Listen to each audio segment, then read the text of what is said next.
Hello and welcome to the 100th episode of the Chino Y Chicano podcast. I'm Matt Chan, the Chino. And I'm Enrique Cerna, the Chicano. Well, we began with our first full episode on January 5th, 2021. And here we are almost 2 years later, Matt, still going strong. We're also pleased to announce that we are now partnering with Converge Media. Our podcast is going to be a part of the Converge lineup of programs, and we're very thrilled to be here. And big shout out to Converge founder Omari Salisbury for making that happen. And thank you, Omari. We appreciate it very much and appreciate him. Right, Matt? Yeah, I first met Omari right when the Black Lives Matter movement started in Seattle, where they had the riots and all the nonsense that was going on. And Omari was the one guy out there that was giving an accurate account of what's happening, a fair balance of both sides. And he was on the streets tirelessly, risking his life. And I really admired him for that. And he's built himself quite an empire out of this. And he still remains true to his mission. He's accurate, he's fair, and it's a great program service. He is the ultimate when it comes to talking what a citizen journalist is all about, because that's exactly what he did during that time. Continues to do it. Converge continues to grow. And of course, we're part of it now, and we just are very, very thrilled. So thank you, Omari, for the opportunity. Now, we have covered many topics related to communities of color, and we've heard some tremendous stories of success and adversity, such as yours, Matt, and dealing with your cancer. And we're going to be updating that again, your latest status. One issue that continues to be a big challenge in Seattle and, of course, across the country is gun violence. And shooting deaths in Seattle this year have reached a record level, and very concerning for everybody in the community, and especially in the South End. Now, Marty Jackson knows that all too well. Marty is the executive director of the Southeast Network Safety Program, a violence prevention effort and youth empowerment initiative of the King County Boys and Girls Club. And on July 28th, members of the Southeast Network's Safe Passage team found themselves caught in the crossfire of two shooters near the Safeway parking lot in the Rainier Beach area. And we talked with Marty recently about the shooting and continuing concern about gun violence in South Seattle and, of course, throughout the city. Well, this has been just an awful time in Seattle, especially this summer with a record number of shootings and shooting deaths. What do you think is behind all of this? That's a hard question to ask. And I say that because I don't think it's any one thing. I think there are a number of contributing factors to the uptick. And I could probably take it back to the pandemic and the impacts of the pandemic, and also other things that were lifted up during that time as a result of a major incident that took place across that was talked about and seen across the country with George Floyd, right? Yes. It lifted up a lot of things, I believe, that have been happening for some time, right? But it takes certain incidents that are lifted up, and I think we can say that this has happened with other incidents historically, right? That's brought some attention to some of the things that are happening, right? In terms of, for that specific incident, right? Looking at law enforcement and interaction with community and the violation of human and civil rights, right? And so I think it's safe to say that even then, when that was lifted up, as we're seeing an uptick in violence now, I've had the privilege of being alive for 40-something years now, and I've seen this before. When I was a teenager in the 90s, right? So there are spurts of these things that tend to happen, and upticks of whether it's violence or other types of violence or incidents that we've seen before historically. I think there are a number of reasons why these things take place, right? Like we can't talk about violence without talking about under-resourced communities, right? We can't talk about it if we could not talk, and more specifically, under-resourced schools, just resources in general, economically. There are certain communities, right, that when we think about equity and the different institutions, we have to look at the fact that if there is less resource in certain neighborhoods, right, whether it's, for me, I specifically would say my neighborhood, the Rainier Beach neighborhood, right, and other neighborhoods alike that have been under-resourced historically, which as a result, right, on the surface, we see these upticks in violence. Well, what does that look like when things like the pandemic happens, right? Yeah. And it's something that's nationally affecting folks everywhere, right?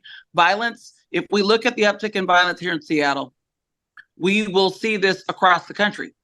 It's happening in a number of different neighborhoods. And I think what's different, it's not just happening now in neighborhoods of color. Mm-hmm. Yeah. It's happening in other affluent white neighborhoods and other neighborhoods alike, right, that are not alike. And so now there is this national attention to gun violence, to other types of community violence, right? And now we're talking more about it. Now, it's at the top of everyone's list of priorities, right? But I have to ask myself, is this the first time this has really happened since I've been alive? No, it isn't. No. But there's attention brought to it. Now, what I will say, it's an opportunity for those of us who have experienced this before, right, to bring more attention to it in a way that there wasn't attention before, so that we can actually systemically try to change some of these things, right? And shift some things as it relates to some of the, I think, deficits that we've experienced in our communities. The uptick in violence in Seattle is like you said, it's following a national trend. But in different areas of Seattle, the cause of the violence is different. What is unique about South Seattle and it's being under-resourced traditionally for decades? What is the conditions there now that allow this kind of violence to happen, or the conditions that made it able for this kind of violence to happen? Well, I think that, again, I think I'm going to still stand on the fact that this has been prevalent in South Seattle. Yeah. There hasn't been a lot of attention that's been brought to it. Now, is it more prevalent now than it was before? I don't know. Numbers might be able to tell us that a little bit more as it relates to violent crimes happening in South Seattle. But again, because it's happening in other affluent neighborhoods in Seattle, there's more attention brought to South Seattle. Yes. And so we weren't getting the attention that we needed because this didn't just start. And I'll say this as a practitioner and as a person from the neighborhood. I'm from the South End of Seattle. I'm from Rainier Beach, right? I'm from that community and came back to work as a practitioner. So you're getting a perspective that is not only from a resident, right, who grew up in this neighborhood, right, from a toddler to an adult now. But I came back to work in the neighborhood, so I have a lens from the work in which, I've decided to make a career, right, working with young people, working with youth, particularly who live or go to school in South Seattle, which is the neighborhood I grew up in. I think that my perspective lends to both, right?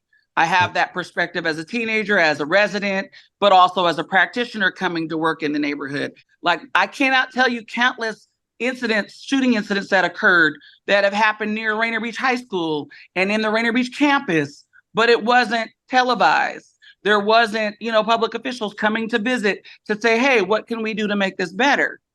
And so if I think about now, it's because it's happening in other neighborhoods. Mm-hmm. So I'll give you an example, huge tragedy, the Ingram shooting that occurred. Yeah. Right. And I think hands down, as human beings, no matter where you're from, right, it was a tragedy, I think, through anybody's lens. Right.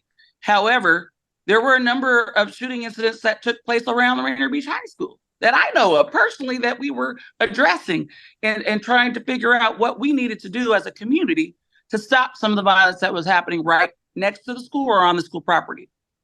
Well, there wasn't any attention brought to some of those shootings because there wasn't a fatality that happened that year, right? Yeah. But I can name a number of other fatalities that have occurred. So does it take away the value of it still happening right on school grounds or across the street, right? Does it take away the concern that we should have, or this heightened concern to bring resource to figure out what's happening, right? Because it didn't happen physically in the school during school hours, Yeah. right?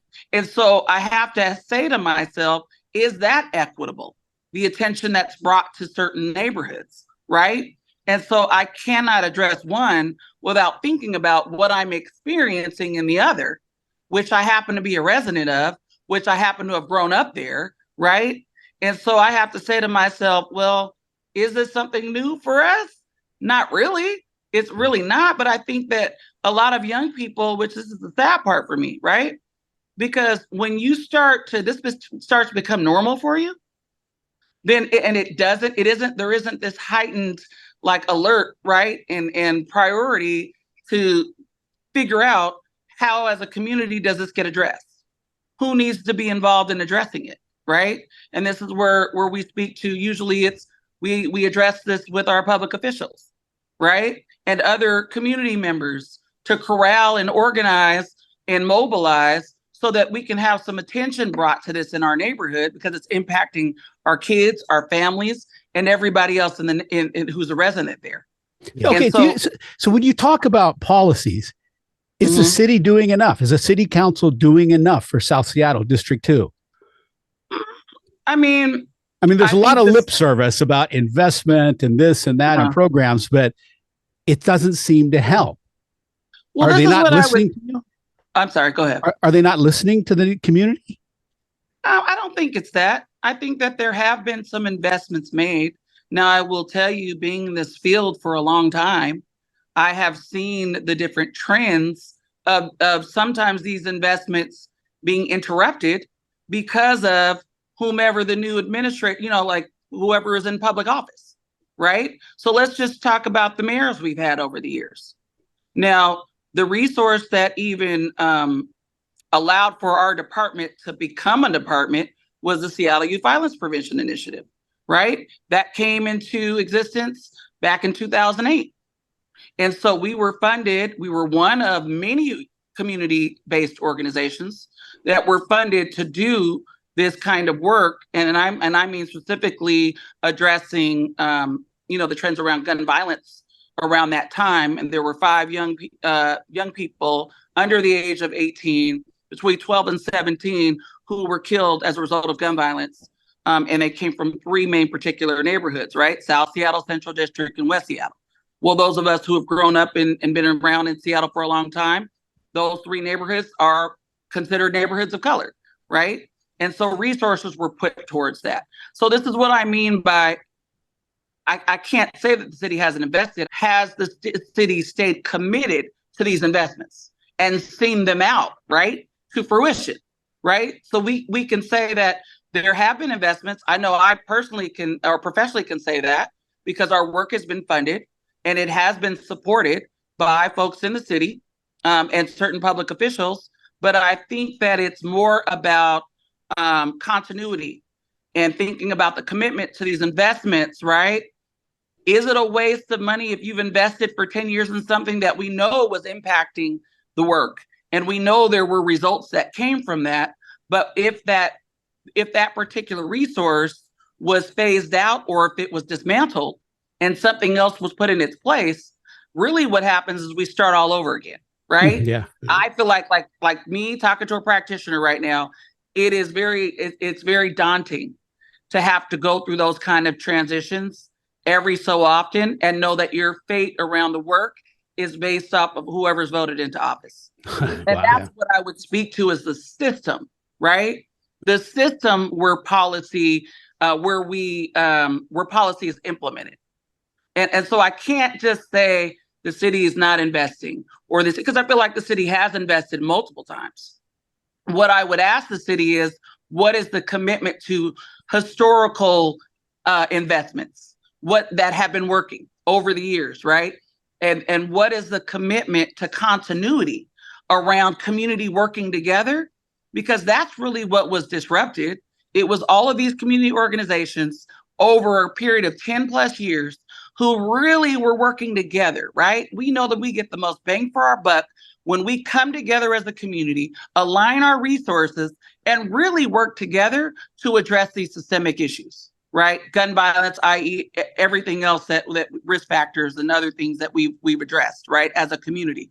We have had the most success when we're able to work together and align these resources. But when those resources are disrupted, right, by government specifically, then it changes the trajectory of the outcomes that we have together. Because if you dismantle something that took 10 years to build, right?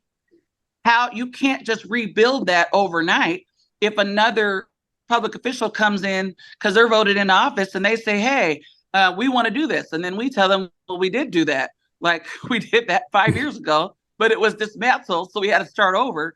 So then if you think about the momentum of that and that happening over and over again, well, no wonder we are where we're at, right? Because the numbers back then from that particular resource, the numbers were 0 fatalities for 12 to 17-year-olds. We did see a shift with 18 to 25-year-olds, but then when you throw the baby out with the bathwater, right? We end up starting over on a bunch of different with a bunch of different things at that point in terms of how we're addressing public, whether it's public safety or other things related to that. Let me ask you about public safety, because during COVID, obviously the controversy and the movement to defund the police. Mm-hmm. Our police department is understaffed. Big concern there. How much of the defund movement and the understaffing has added to the problem that we have now? Well, what I would say in terms of the whole defund the police movement, I think it was to bring attention really to some of the inequities and incidents that were happening with community and law enforcement, right? And because George Floyd was the historical incident, right? That really, and this is my opinion, when that happened and it was televised and the, the whole country witnessed that by watching that video, right? I think that's when something happened, right? But if we were to look up, because there's plenty of incidents that I've seen on video, right, that are similar to George Floyd, where a person, citizen may have died from that as a result of it, right? I think that historical incident really caused folks to look at law enforcement as an institution in a different way, right? And I think that when the country sees something, and for whatever reason, that particular incident, maybe it was because it was the pandemic and everyone was paying attention, and I'm not sure exactly why certain historical events that occur or incidents that happen cause some kind of action, but it did, right? But I'd be remiss if I didn't say that it's happened before.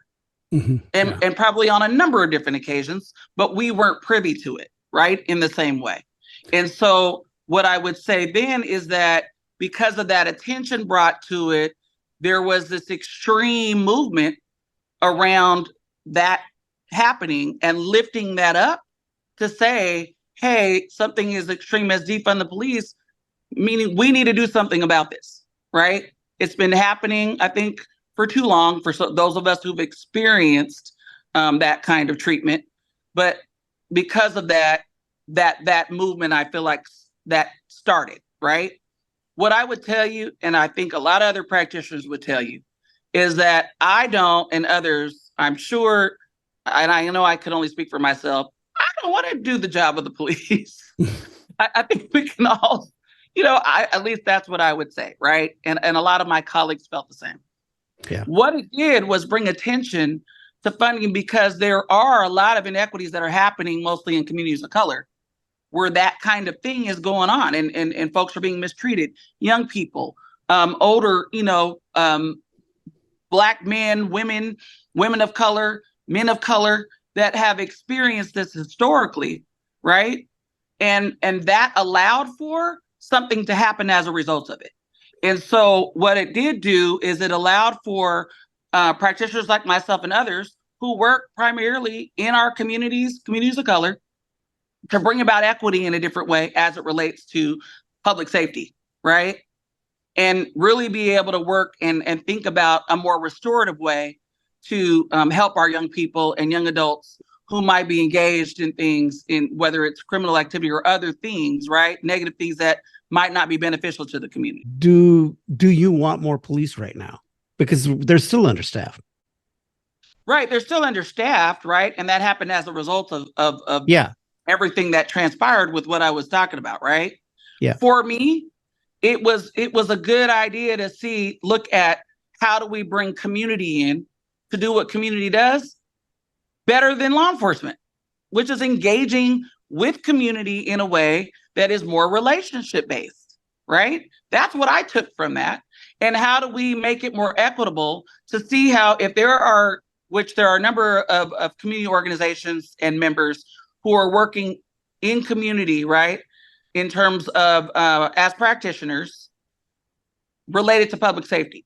And so it made sense to take some of those public safety dollars and allocate funds to community to do what community does best. Mm-hmm. Now, when I spoke earlier and said, hey, I have no desire to do what police do in terms of what their specific duties are, right, as it relates to their roles. And so I think that we know that police, which means that I don't want to do it, and I'm sure there's a bunch of others that I know of that don't want to do it. So they still have a role to play, law enforcement. What I think needs to happen because of history, right, and what we know has happened between law enforcement and communities of color, reform. There needs to be some sort of reform, right? And so I don't think you get rid of the entire institution. What I think is you fix what's wrong. And so that's where I stand on it, is that, hey, let's consider what community does best. We build relationships with folks in community. A lot of us are from the community. So we should be funded to work with those in the community. And really, a lot of us know them already, right? Whoever those people are, right? And I'm speaking to folks that we serve, right? The kids we serve, the residents, the adults we serve. I can tell you, I can speak for myself. I know a lot of their parents. I know a lot of their grandparents. Our families know each other because we grew up in the neighborhood together. And that's the difference, right? When we're talking about camaraderie with community and really bringing and corralling community together to figure out, because only we know what we need when there is a community issue. That brings us back to what happened this summer, the end of July, in the Safeway parking lot, when your group came under direct fire from an incident. I mean, that's what you were out there doing. You were engaging the community. You were helping. You're providing services. You're getting people together. Yet, the violence erupted. I mean, no amount of policing could have stopped that, right? I mean, so how did it feel when the community was there serving, and that is what happens? Do you just take that in stride, or is the community fighting back on this and saying, no, we have to change this? I mean, what happened that evening? Well, I can tell you this. Now, I wasn't present, so I can't speak to exactly what happened. Now, I did listen to those who are on my team who were present and everything that transpired that night. I can tell you this initially, my initial response is it didn't feel good. Mm-hmm. Like it did not feel good, right? Yeah, you scare the hell out of me. Jeez, anybody. Yeah. I mean, I think anybody, right? I think we're human first. Yes. And, we're practitioners, but we're human practitioners and we're not robots, right? We're not, we feel things and think things and when things happen, like, I think the natural reaction is fear. And how did this happen to us? Let's talk a bit about what that group does and what it was there doing that evening when this happened. Well, the team that was out there, my team is the Safe Passage team. We started back in March in 2015. They are a community safety team. Some folks directly from the community or other communities alike that we've hired, right, to be guardians, caring adults in the community, looking after young people and other residents to ensure that things are safe in the neighborhood. And there are a number of ways we do that. But a lot of it is centered on relationship building and knowing who the community members are, getting to know the kids, building positive relationships with kids, young adults, residents, to a point where I can say that someone on my team, if not all of them, know everyone in the neighborhood that we are frequent, right? Which is the Rainier Beach neighborhood. We also are in other parts of the Southeast Seattle as well, over by Rainier Vista and over, Mount Baker. And then there are other things that we do to support these same efforts. Well, one of those efforts is what we call community healing space activation, which is where the incident occurred in the Safeway parking lot at Rainier Beach, right? Every Friday, we started back in June of 2020 during the pandemic, because there were two young men from our neighborhood, one of which I knew personally when he was a younger kid in our program, were killed in the Safeway parking lot. They were as a result of gun violence. Very disheartening, in the same way that, with what happened to us and others who passed from the neighborhood due to gun violence. But we wanted to do something about it. We set up tents. We decided we're going to set up tents. We're going to feed the community a hot meal. And we are going to engage the community. And we have what we call implement a peace and healing circle in the center of that parking lot where those memorials are. And that's going to be led by our young people.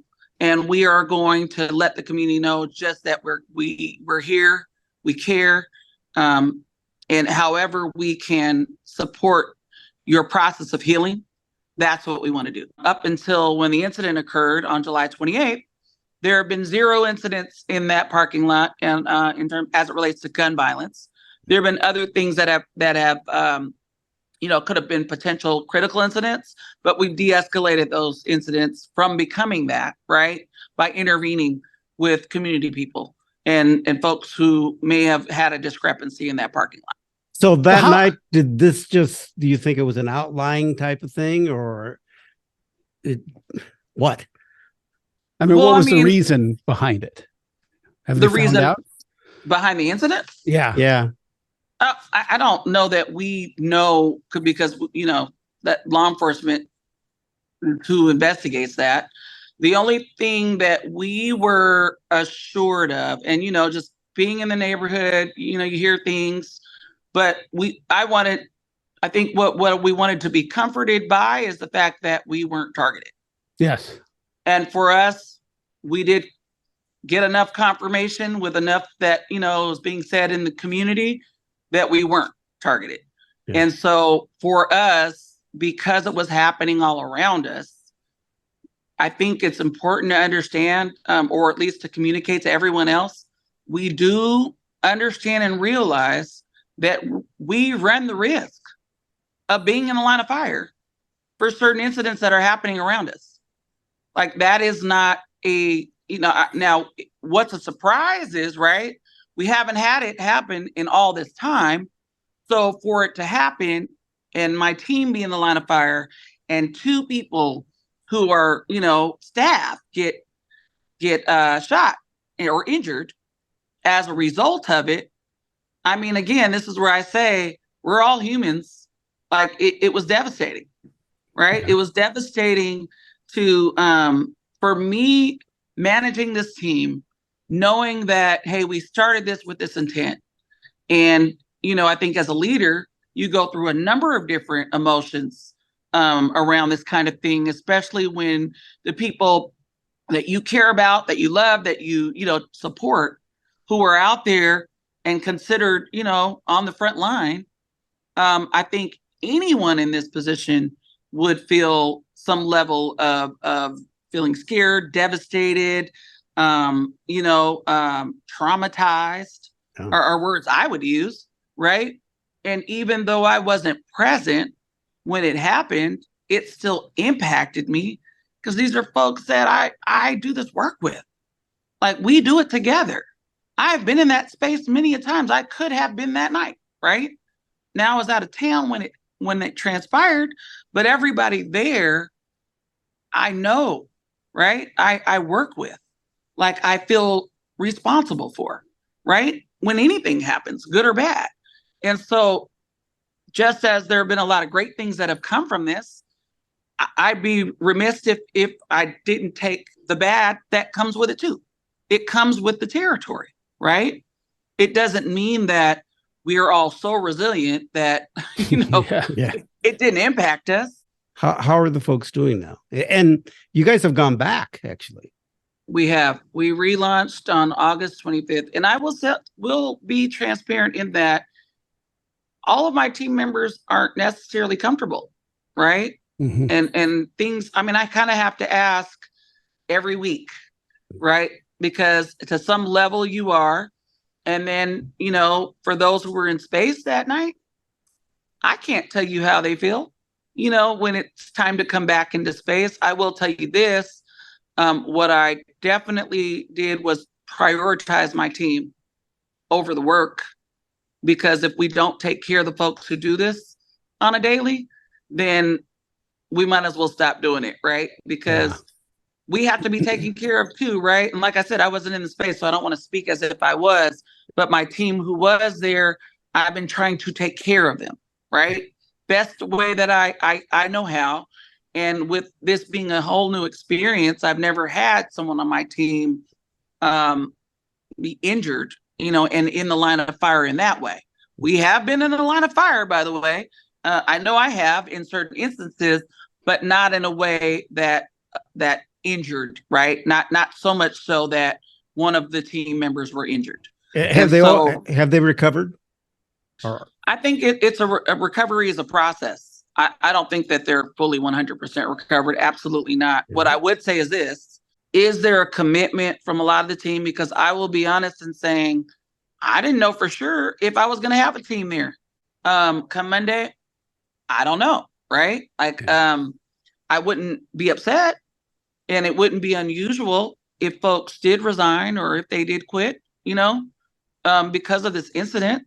And so I don't want to take away from how serious and how traumatizing these kinds of, incidents can be, especially when you have committed to doing this work for a living, right?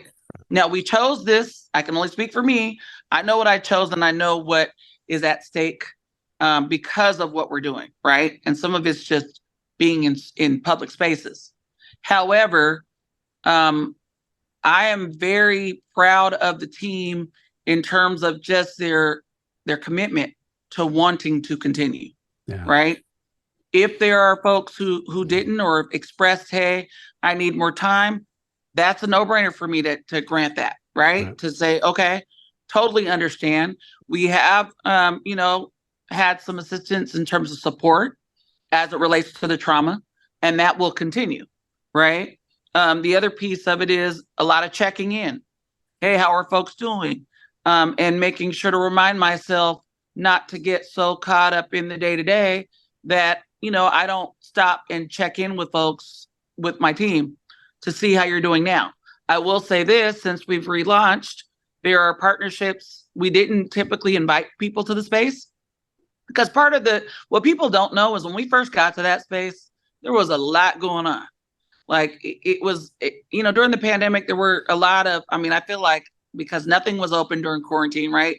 A lot of people had to find somewhere else to go, because I think that there was a lot of depression and anxiety that came from being quarantined, right?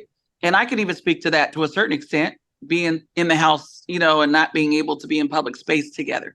And so I think that had a major impact on folks. So I do say that to say I understand, the need for people to gather and to be in community spaces together. But I also understand the need for it to be safe, right? Yeah.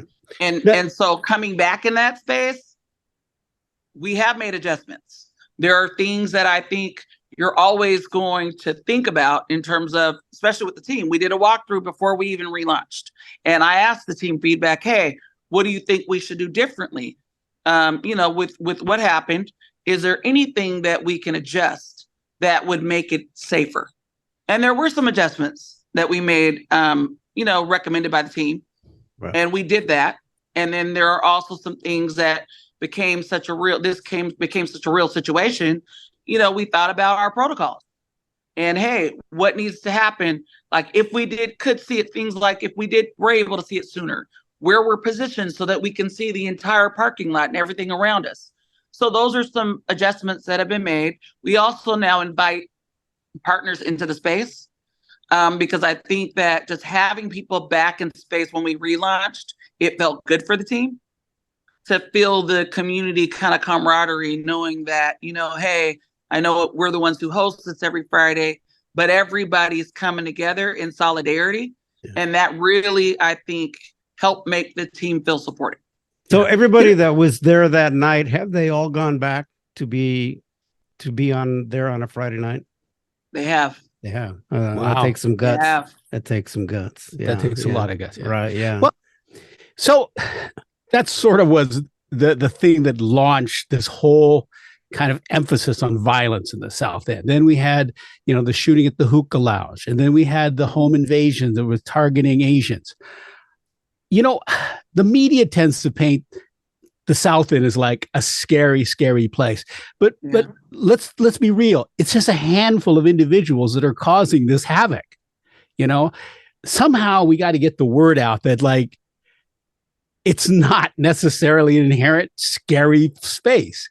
There's just individuals, because of the underinvestment and just the lack of resources, tend to go off the rails in a really bad way, in a really bad, violent way. But it isn't necessarily the most unsafe place in Seattle. How do you overcome this? Because again, it's that reflection or this impression of a community.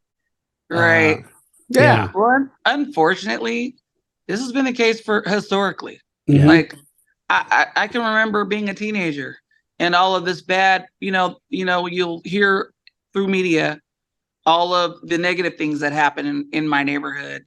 But there are so many, because I live in the neighborhood and media doesn't, right? Most don't. They don't report on all the positive things that are happening.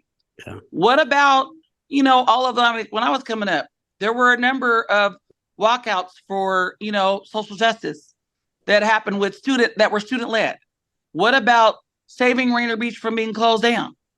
Right? What about the students who were involved in that? What about the students who advocated from Rainier Beach High School? And I'm speaking Rainier Beach High School right now, right? What about the students that advocated for every kid in Seattle Public Schools to be able to get an ORCA card, right? That happened as a result of advocacy of young people. There are, I think, all of the things that I know to be great and has contributed to who I am as an adult, right? Growing up in this neighborhood, right? That everyone perceives as being so dangerous. And I'm not taking away from incidents that have occurred, but that's not predominantly what this neighborhood is about. Exactly. It's about human resource, like the fact that everybody who's from Rainier Beach, all of our families pretty much know each other if you grew up there as a kid growing up. How about all of the students from Rainier Beach High School, Franklin High School? But again, I'm going to speak to Rainier Beach because I'm a former Viking. And proud. But yes. What about all the Rainier Beach students who are now who work in the community? Yes. There's even a colleague one of the guys I graduated with, he's in law enforcement. There's tons of people that I come across who I went to school with, who work in community, who are in human services, right? And if they aren't in human services, what about all of the athletes who have become pro, who've come back to give back to the community? One thing that has been very true, and I think we could go back a number of years, I've been out of school for 30 plus years now, but we all come back to contribute to the neighborhood that contributed to us, right? And we are making a contribution in that way. And so I think that there is a much higher level of commitment and positive things that have happened in the neighborhood than the negative things that are highlighted, but that's not lifted up. So what I'm constantly doing is I'm constantly lifting up the things that are positive in our neighborhoods, right? And it's a work in progress. Obviously, sometimes it catches media attention, sometimes it doesn't. But at the end of the day, we have to do our due diligence, and so do folks in media have to do their due diligence and be more responsible when talking about the narrative in the Rainier Beach or South End neighborhoods, because there are way more things that are happening that are positive and good than there are negative things, that the only negative things that are put out in the press. Well, I think that's good advice for all of Seattle. Yeah. And what's happening. Oh, absolutely. Absolutely. But all of Seattle also does not report out, right, on what's happening in the city. So we don't have roles, right, that give us that type of access. We all have different responsibilities. Like mine is to ensure that people hear the narrative and they hear the story, right? So more than ever this year, you probably see me do more interviews than ever, and I typically won't, because I also have to tell the narrative for what I have purview for, right? I have to speak about these positive things that I see every single day with youth, with young adults, with families, like all of the families that help each other out when someone's in need in my neighborhood, right?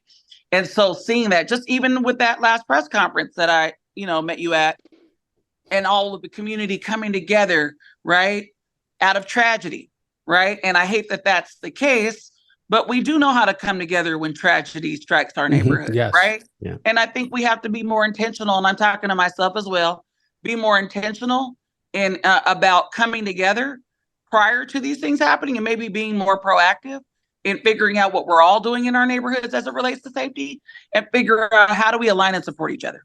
Right. Well, Marty Jackson, you're welcome to come back here anytime and talk about what's going on. Appreciate it. Yeah, it's important for people to hear the other side that isn't represented on the news, where they give you 30 seconds. Right. Well, also what's happening really in the community, since you're there. And that's, I appreciate that. And like I said, you are welcome back here to talk to us, and because we want to know what's going on. I think it's important for all of Seattle to know, because again, it helps overcome those negative stereotypes that I think mainstream media does create. Because it's part of their it's an easy story to tell. Crime is easy you're to cover. It is. All right. Well, Marty Jackson, Executive Director of the Southeast Network Safety Net Program, thank you so much. And we'll be talking to you again very soon. So you take care, be safe out there, and we really appreciate what you're doing. Thank you, guys. I appreciate you all. The Chino Y Chicano podcast is available on your favorite podcast provider. You can watch the video version on YouTube. And Converge Media, a leading producer of culturally relevant content in the Pacific Northwest. We'll talk more later.